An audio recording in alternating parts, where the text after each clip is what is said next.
Psychic Science Series by Edward Warman. Personal Magnetism. Preface to the series. There are two reasons why I have written these books.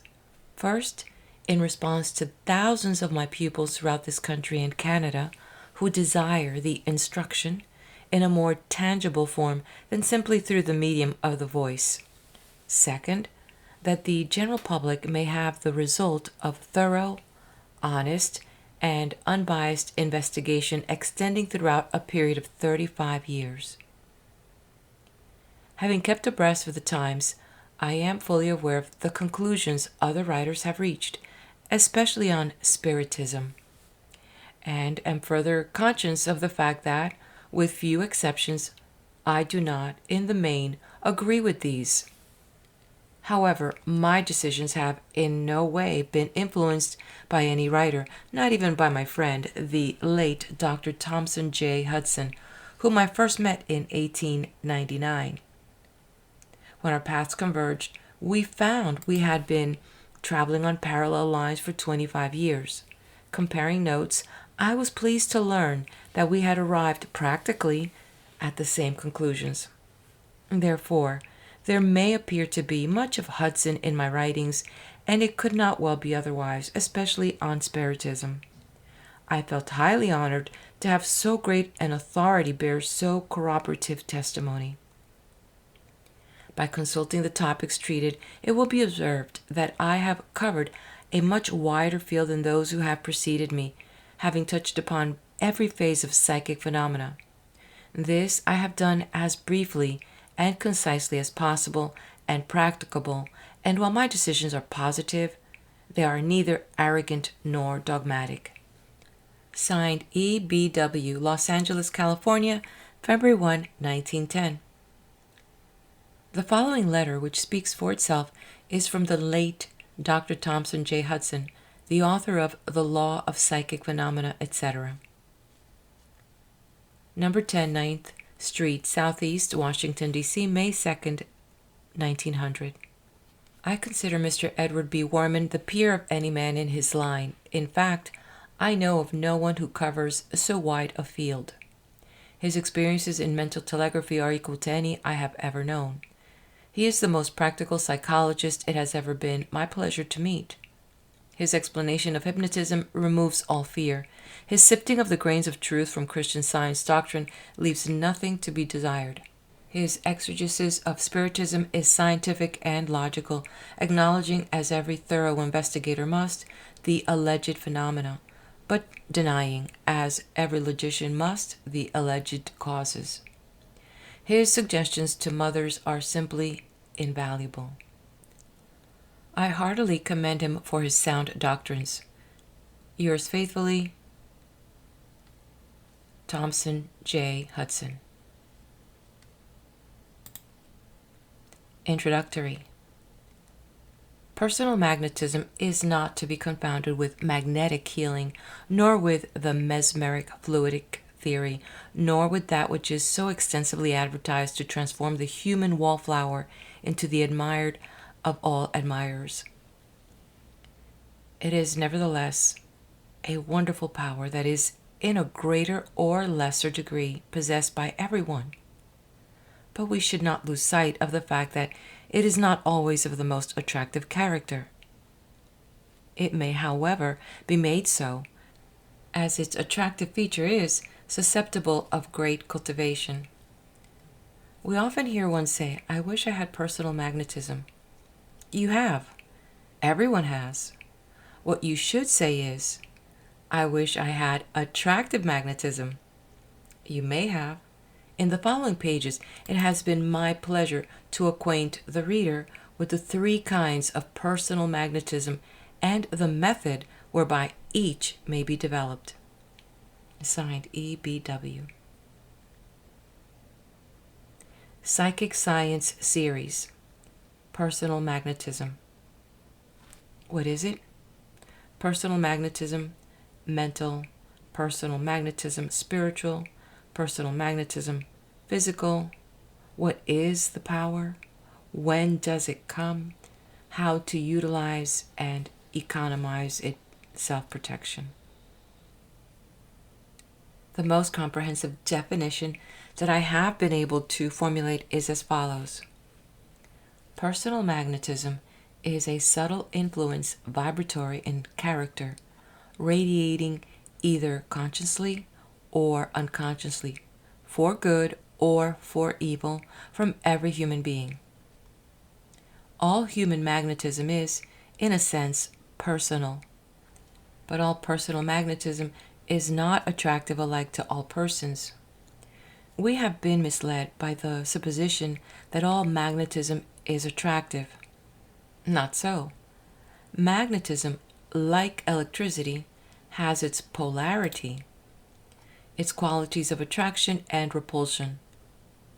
The veriest wretch of a city's slum possesses attractive personal magnetism for his kind, but that same magnetism will repel one of high and pure motives.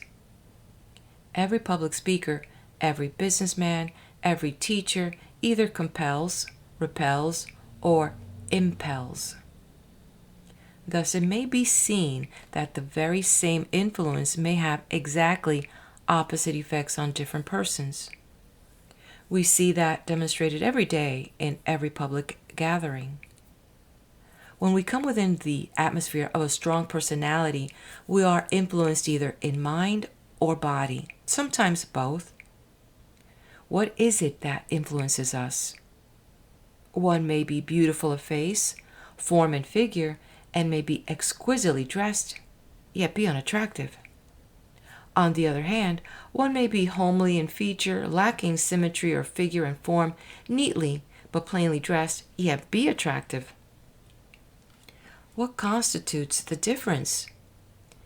It is not what one appears to be, but what one actually is. It is the true character of the man.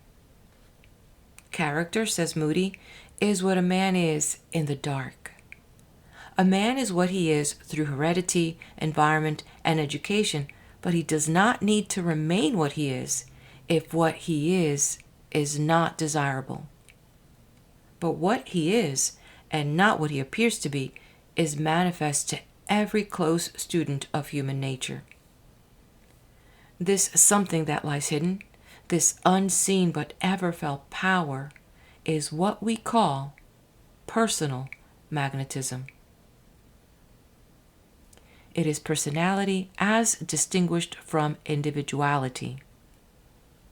This subtle something has probably never been more ready expressed than in the following excerpt from Maureen by Ella Wheeler Wilcox. Quote, "And he possessed that power, strange, occult, called magnetism, lacking better word, which moves the world, achieving great result where genius fails completely. Touch his hand. It thrilled through all your being.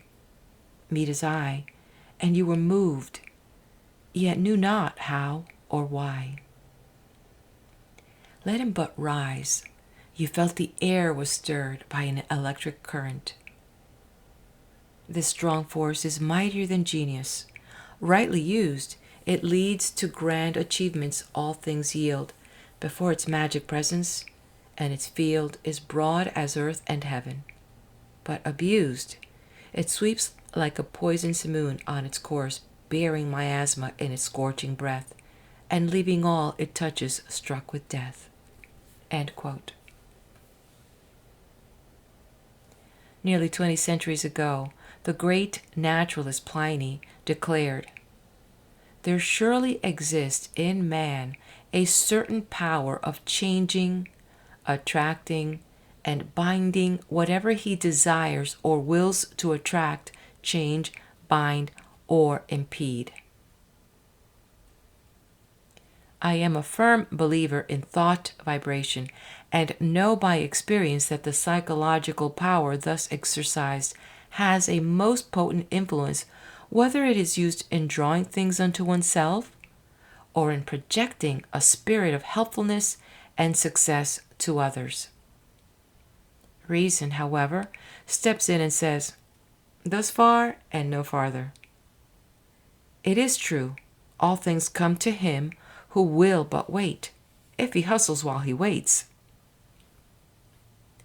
There are those who say that you can sit in the silence and attract anything you desire: horses, carriages, flowers, friends, etc. I believe it, if you sit long enough in the silence, but I also believe that when they come, you will still be in the silence, and the horses, carriages, flowers, and friends will be those that come to your funeral. You may sit with folded arms and microber like expect something to turn up, but you will find that it will expedite matters very much if you got out and turned them up. On the other hand, it is not the nervous, restless, excitable, active person who accomplishes most. True energy displays itself far more impressively in repose than in action. Napoleon, with his arms crossed over his breast, is more expressive of power than the famous Hercules beating the air with his athletic fists. Personal magnetism, with its opposite poles, attraction and repulsion, is not confined to one plane of action merely, but expresses itself through different channels, namely the mental, the spiritual, the physical. We are sometimes drawn toward a person mentally. That is, we admire him for his intellectual attainments and are at the same time repelled as regards having a closer relationship.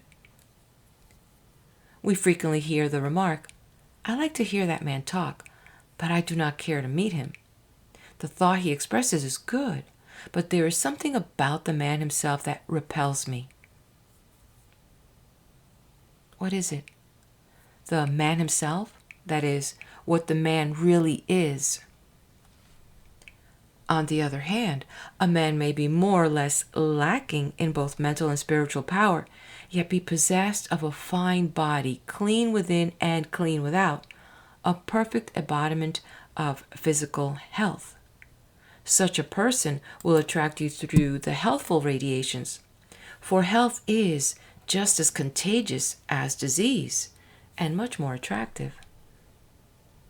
Health of body and bodily development are dependent largely on mental conditions. It is through the mind that various physical abnormalities are externalized in the body. To possess the greatest personal magnetism, we should cultivate the development of both brain and brawn, together with the spiritual, and thus round out the complete man.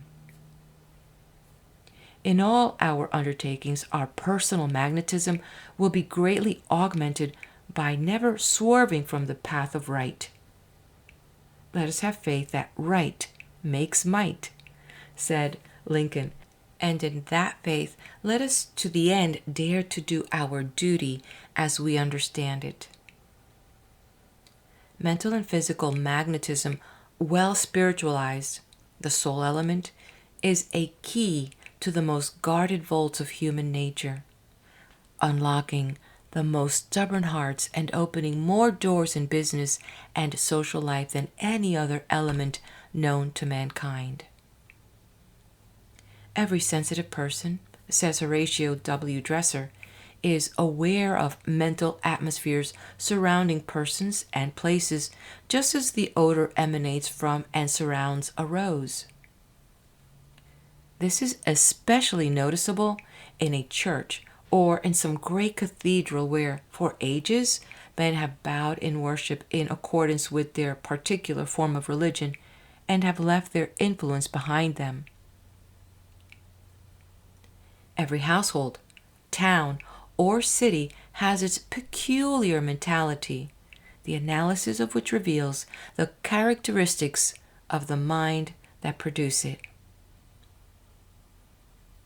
A wonderfully stimulating atmosphere pervades a great university, causing a marked change in the thought, the manners, and even the dress of the novice who, if he be especially susceptible, is often overstimulated by it. Wherever man has lived and thought, these atmospheres have been left behind him. They are associated with chairs where people have sat from some length of time. They are associated with clothing, and a change of clothing is therefore sufficient, at times, to change the state of mind. They come with books and letters, sometimes revealing more of the personality that sends them forth than the person would wish. They draw people together and cause them to think alike. There is an atmosphere about some people that warns one not to come too close, while in other cases there is instant affinity and sympathy.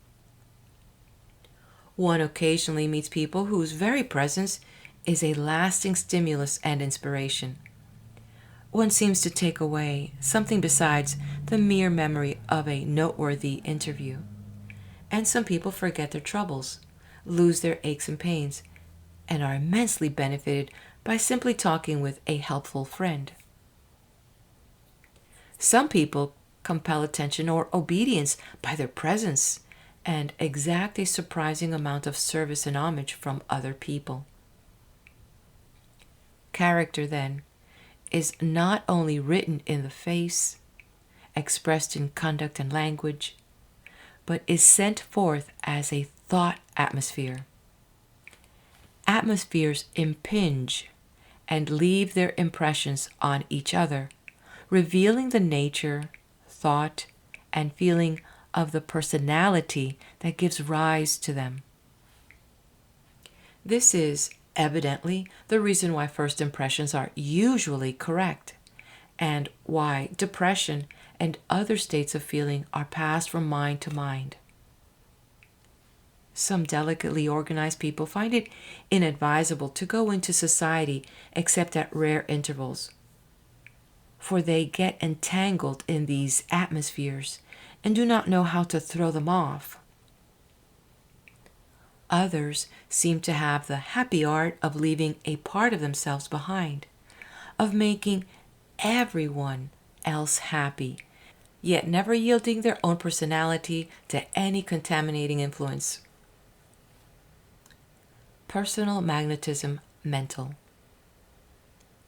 This may be acquired in part, in its most attractive form, by obtaining a thorough, all-around intellectual knowledge. It is not enough, however, that the mental storehouse be well stocked, for that of itself would possess no attractive feature. But instead of manifesting a selfish spirit in withholding the good things gleaned from the intellectual field, we should freely give them out. We're always enriched by unselfishly giving.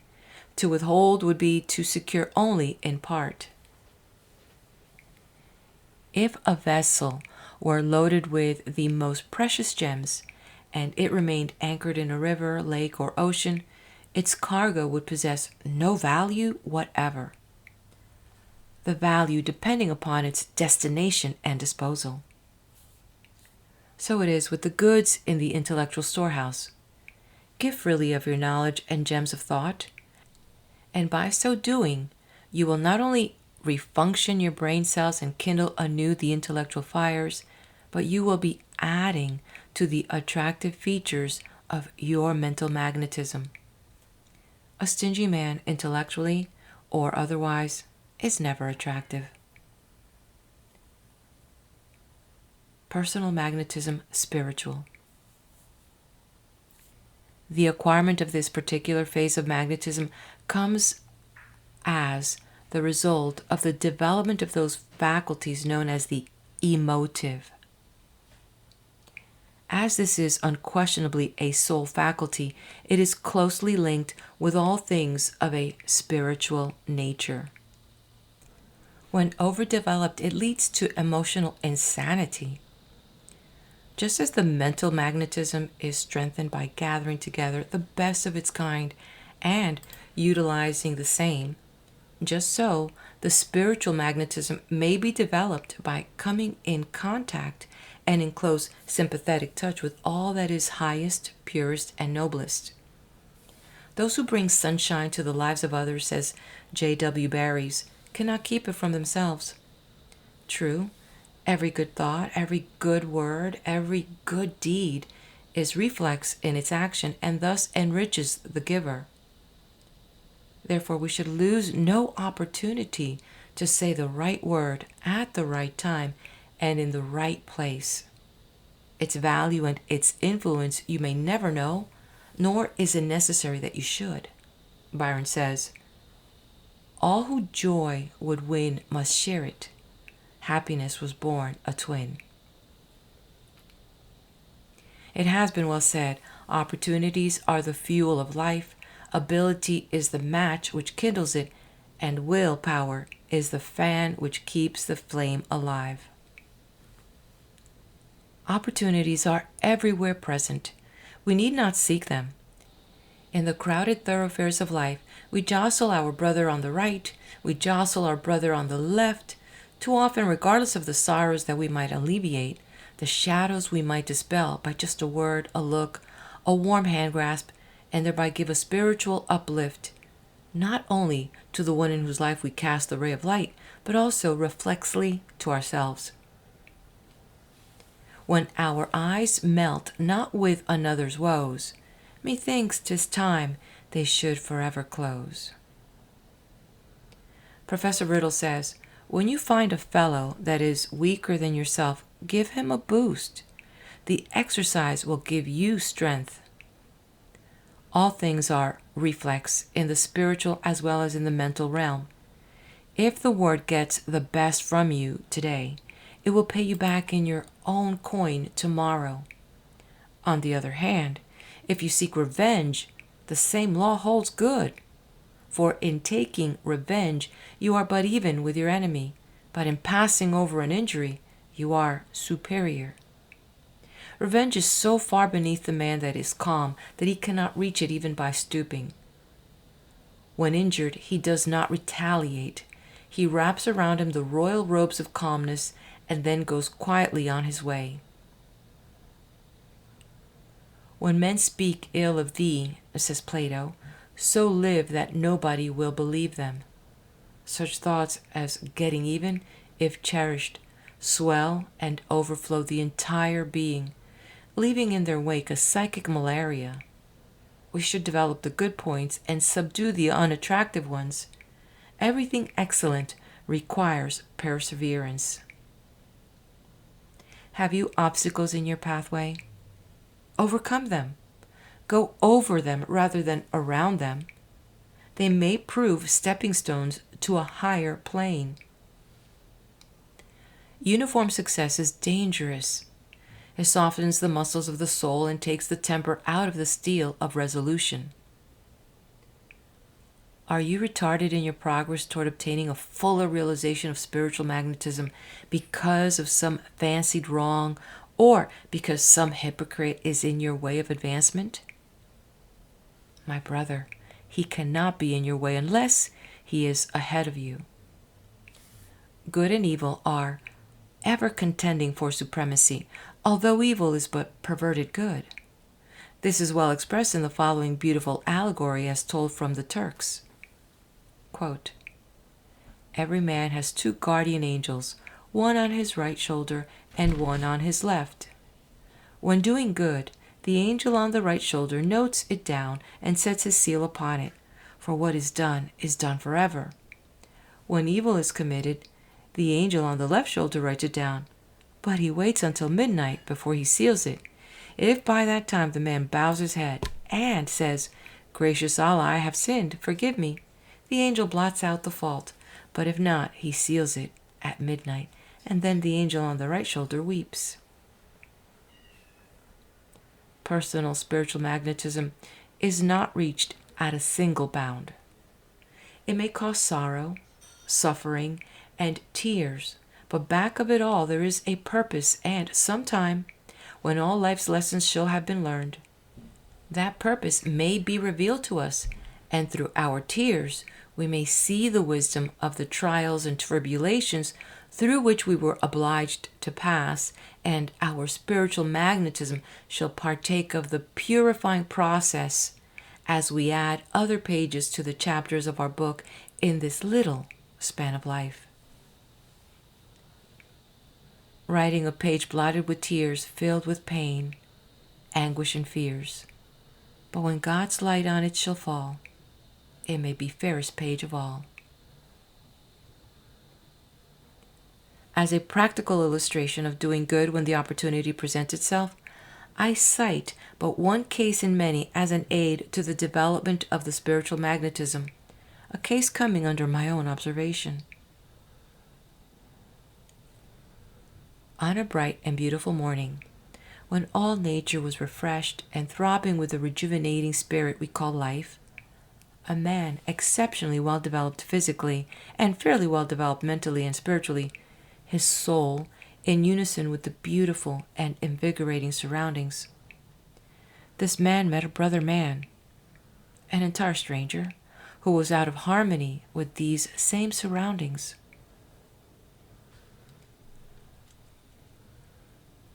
Noting the dejected look on the face of the stranger, he saw an opportunity to say the right word at the right time and in the right place. Therefore, out of the very fullness of his soul, he said, with a pleasant voice and cheery smile, "Good morning, my friend. A bright and beautiful morning this." The stranger halted, looked at the man in a peculiar manner, and with eyes bedimmed said, "Is it possible there is one man in all this world to call me friend? One man to bid me a pleasant good morning?" Then, as if half talking to himself, he said, "I'll not do it. I'll not do it." "Do what?" inquired the man of health.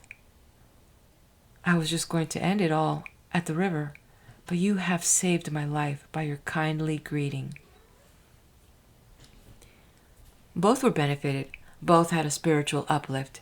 Seed was sown on fertile soil that brought forth fruit after its kind.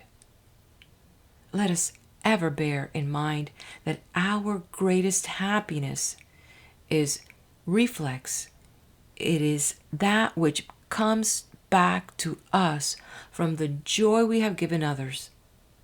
In no better way can you cultivate and develop spiritual magnetism. Inasmuch as ye have done it unto one of the least of these, my brethren, you have done it unto me. The following poem by Helen Hunt Jackson bears out this thought admirably. If I can live to make some pale face brighter, and to give a second luster to some tear-dimmed eye, or even to impart one throb of comfort to an aching heart, or cheer some wayworn soul in passing by, if I can lend a strong hand to the fallen, or defend the right against a single envious strain, my life, though bare, perhaps, of much that seemeth dear and fair to us of earth, will not have been in vain. The purest joy, most near to heaven from earth's alloy, is bidding cloud give way to sun and shine. And 'twill be well, if on that day of days an angel's tell of me, she did her best for one of thine.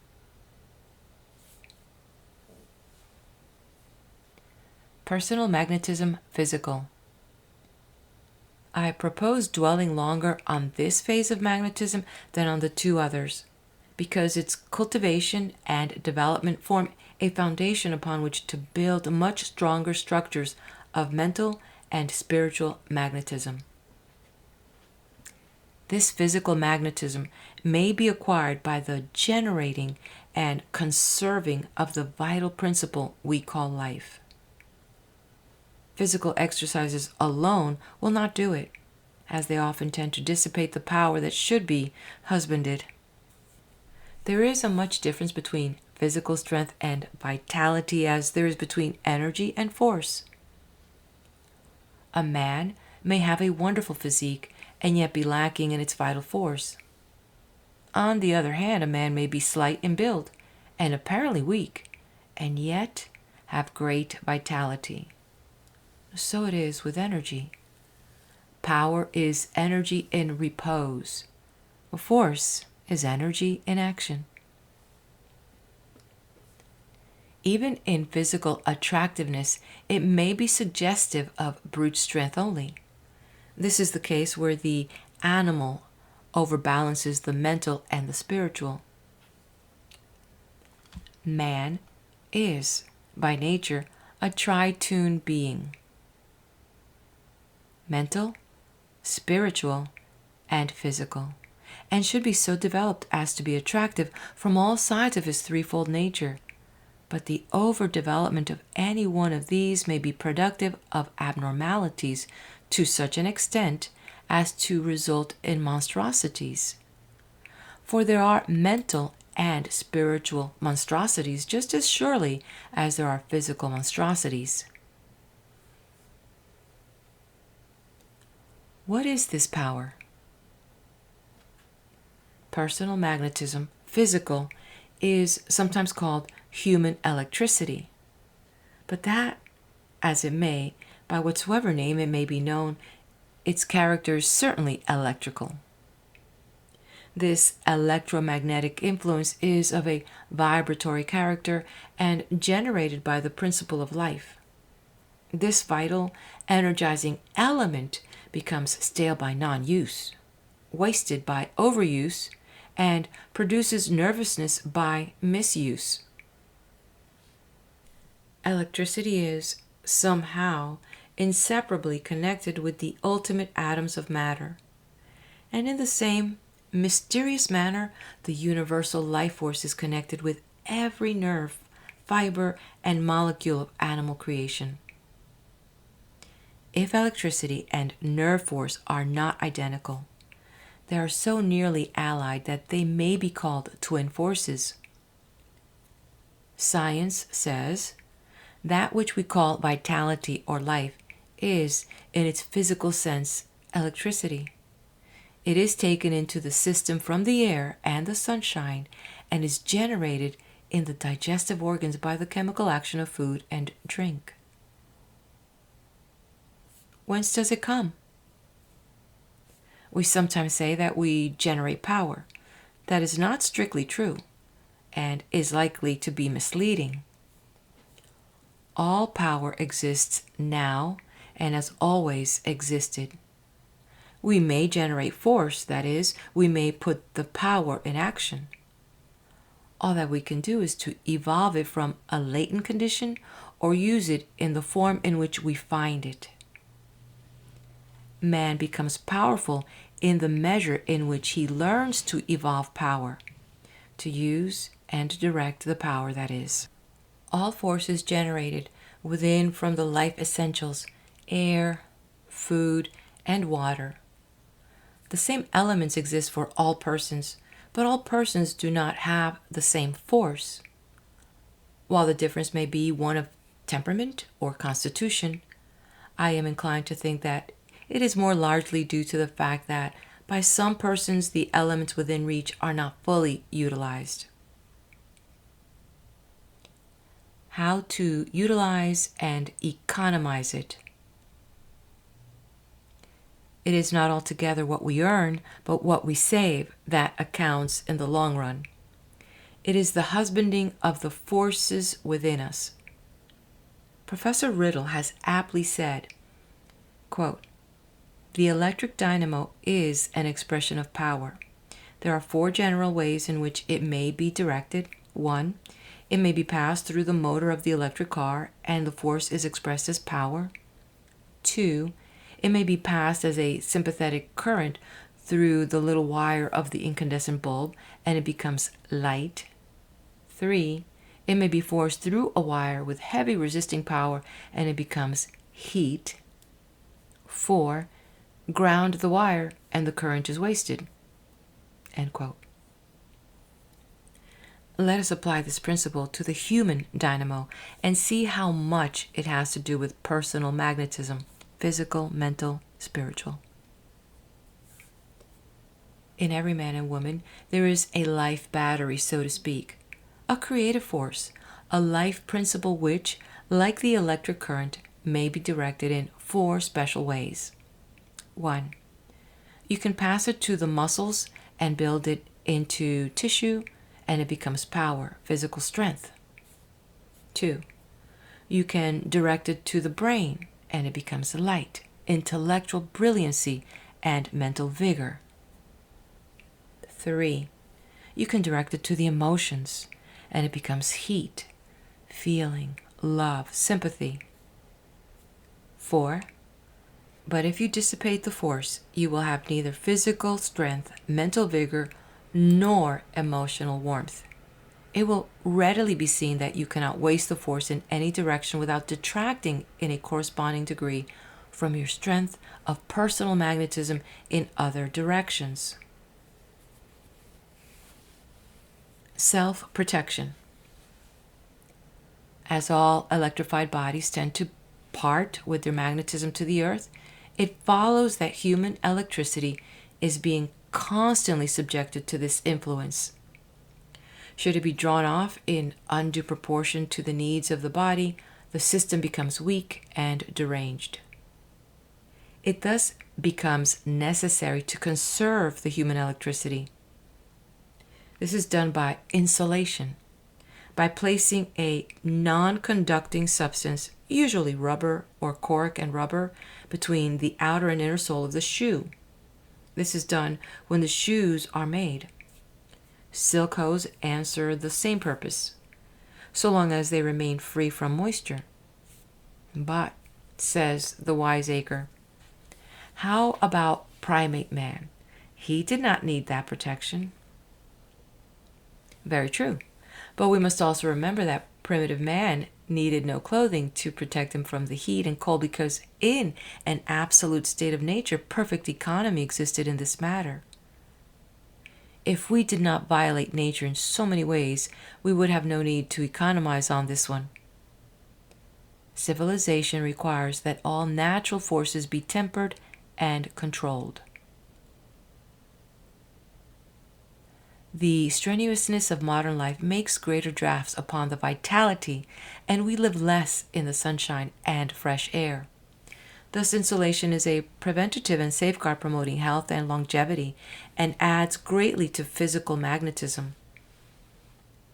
This theory may seem antagonistic to the believer in nature cure, who seeks health coming in direct contact with Mother Earth.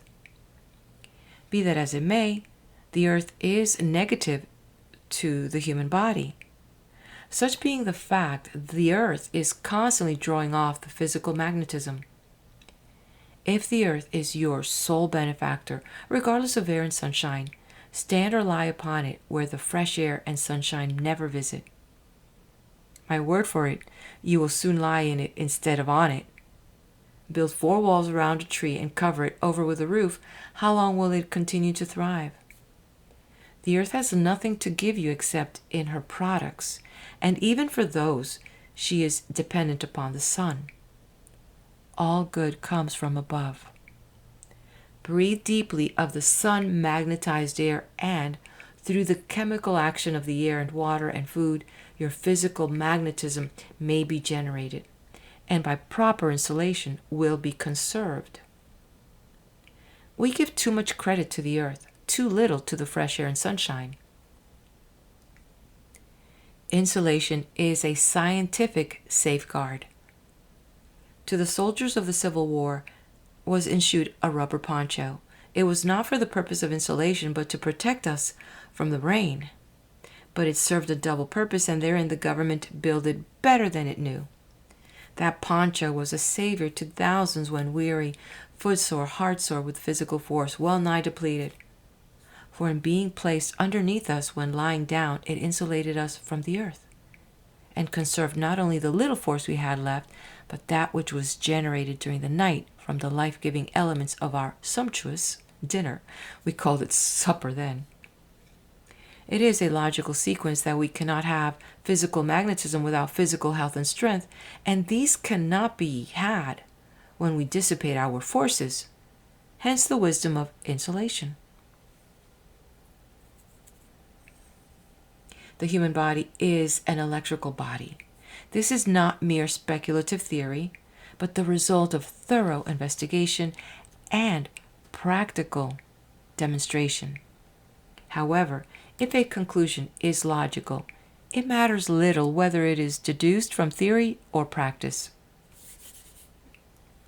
This is especially true of the following conclusions which have been reached from experiments, though they may not be very readily accepted by the general public. Other things being equal, the left side of the body is negative and the right side is positive. The front of the body is positive, the back is negative. You take in this human electricity through the negative side of the body, left, and it passes out through the right if anyone is on the right side to draw it. It has been scientifically stated that the human body is bathed on the right side with an alkaline fluid, on the left side with an acidulous fluid. This fact of the positive and negative sides of the human body, the writer has scientifically proved to the fullest satisfaction of the honest skeptic. Therefore, it is well to remember the trite but true saying, always keep on the right side of a person. It is true, this has been used only figuratively, but it is of great importance and as understood literally. By observing this precaution, you will be able to protect yourself from the human parasites that exist in every community. This is a protection of the physical magnetism so essential to one's vital force. All things considered, it is best to sit in a position facing your visitor, be he friend or foe, unless an exchange of magnetism is desired. These human parasites draw not only upon your physical forces, but upon the mental and nervous also, unless you understand how to make yourself either positive or negative at will. If you are lacking in personal magnetism, physical, and you should ride or walk or sit with one who is physically strong, you should take that opportunity of loading up by keeping on the right side. Whenever two persons sleep together and one is restful while the other is restless, you may depend upon it that the restful one is unconsciously drawing the life force of his or her companion. It does not always follow that the weaker draws from the stronger, nor is it a question of right side, front, or back when one is sleeping, owing to the many changes of position that occur during the night. Therefore, in order that the restless one may have restful and refreshing sleep, it is necessary to change conditions. This is accomplished by changing sides, the sides of the bed, with your fellow sleeper. Why? Because it equalizes the magnetism. How? The fact is sufficient. The how is but a mere incident. How about the other fellow? If he has been restful, will he now become restless? That depends. If the restful one is surcharged with physical magnetism, the loss will not be perceptible. But if one has but an average amount, the loss at first may be apparent, but in a very short time the forces will be so evenly balanced that the restful condition will be shared equally by both. Many of my pupils have tried this suggestion, have proved its efficacy, have been astonished and pleased at its results, have recommended it to others with whom it has been equally efficacious, and yet, in the face of all this evidence, some of them ask me if I do not think it is very largely, if not all, due to imagination. My answer is, if you think it is imagination and it does the work, just take some more imagination. I care not what name you give it or to what cause you ascribe it, if you secure the end in view and obtain the desired results. What more can you reasonably ask? The skeptic of today is the believer of tomorrow. This physical magnetism is more than merely physical. It is reflex in its uplifting influence on mind and soul. Physical uprightness leads to physical perfection and physical perfection enables one to say to every enemy of the mind, body, or soul, "Get thee behind me, Satan." Let your personal magnetism physical with its healthful radiations, your personal magnetism mental with its helpful radiations, your personal magnetism spiritual with its soulful radiations be felt for good at all times and in all places. Let your watchword be sincerity and honesty, and these, coupled with cheerfulness, will give you that personal charm which begets confidence, that charm of manner and personal magnetism that will prove the best letter of introduction possible in both business and social circles. Therefore, lay hold of any legitimate means that will ensure you the all-round development of personal magnetism, mentally, spiritually, and physically. All these are within the reach of everyone who will but make the necessary effort.